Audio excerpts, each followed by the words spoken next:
മനഃപൂർവ്വമായ വീഴ്ച പോലീസ് ഇതുമായി ബന്ധപ്പെട്ട് വരുത്തിയിട്ടില്ല എന്നാണ് നമുക്ക് ലഭ്യമാകുന്ന വിവരം. അതായത് ഈ കേസ് ആദ്യം ഒരു ഹിറ്റ് ആൻഡ് റൺ കേസായിരുന്നു. അതിനുശേഷമാണ് ആ പെൺകുട്ടി മരിക്കുന്നത്. മരിച്ചതിന് പിന്നാലെ തന്നെ നോൺ ബെയിലബിൾ ഇട്ട് ഈ പ്രതിയെ പിടികൂടാനുള്ള ശ്രമം ആരംഭിച്ചു. നോൺ ബെയിലബിൾ രജിസ്റ്റർ ചെയ്ത്, അതായത് ജാമ്യമില്ലാ വകുപ്പ് ചുമത്തിയ ശേഷം, കുറ്റകരമായ നരഹത്യ ചുമത്തിയ ശേഷം 2 ദിവസത്തിന് ശേഷം തന്നെ പ്രതിയെ പിടികൂടാൻ സാധിച്ചിട്ടുണ്ട് എന്നാണ് ഇപ്പോൾ ആലുവ ഡിവൈഎസ്പി നൽകിയിട്ടുള്ള റിപ്പോർട്ടിൽ പറയുന്നത്. നേരത്തെ ജാസ്ലിയയുടെ കുടുംബം വാർത്താ സമ്മേളനം വിളിക്കുകയും അങ്കമാലി പോലീസിനെതിരെ അതിരൂക്ഷ വിമർശനം ഉന്നയിക്കുകയും ചെയ്തിരുന്നു. പ്രതി അതിസമ്പന്നനാണ്, അതുകൊണ്ട് തന്നെ സിറിയക് ജോർജിനെ സംരക്ഷിക്കുന്നതിന് വേണ്ടിയിട്ടുള്ള ശ്രമം പോലീസിന്റെ ഭാഗത്തുനിന്നുണ്ട്, അതിലൊരു വിശദമായ പരിശോധന നടത്തണം എന്നായിരുന്നു കുടുംബത്തിന്റെ ആവശ്യം. അതിൽ പ്രകാരമാണ് Ernakulam rural SP K S. Sudarshan Aluva ഡിവൈഎസ്പിയോട് ബാബുക്കുട്ടനോട് ഇതുമായി ബന്ധപ്പെട്ടുള്ള അന്വേഷണം നടത്താൻ നിർദ്ദേശിച്ചത്. അദ്ദേഹം അന്വേഷണം നടത്തിയിൽ ഇപ്പോൾ കണ്ടെത്തിയിരിക്കുന്നത് ഇങ്ങനെയാണ്: പോലീസിന് വീഴ്ച സംഭവിച്ചിട്ടില്ല.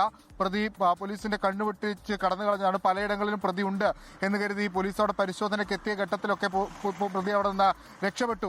പ്രതിയെ പിടികൂടുന്നതിന് വേണ്ടിയുള്ള കാര്യക്ഷമമായ ഇടപെടൽ പോലീസിന്റെ ഭാഗത്തുനിന്നുണ്ടായി. അങ്ങനെയാണ് ഏറ്റവും ഒടുവിൽ ഈ നരഹത്യ ചുമത്തി 2 ദിവസം പിന്നിടുമ്പോൾ തന്നെ പ്രതിയെ വാഗമണിൽ നിന്ന് പിടികൂടാൻ സാധിച്ചതെന്നുള്ളതാണ് റിപ്പോർട്ടിൽ ഉള്ളത്.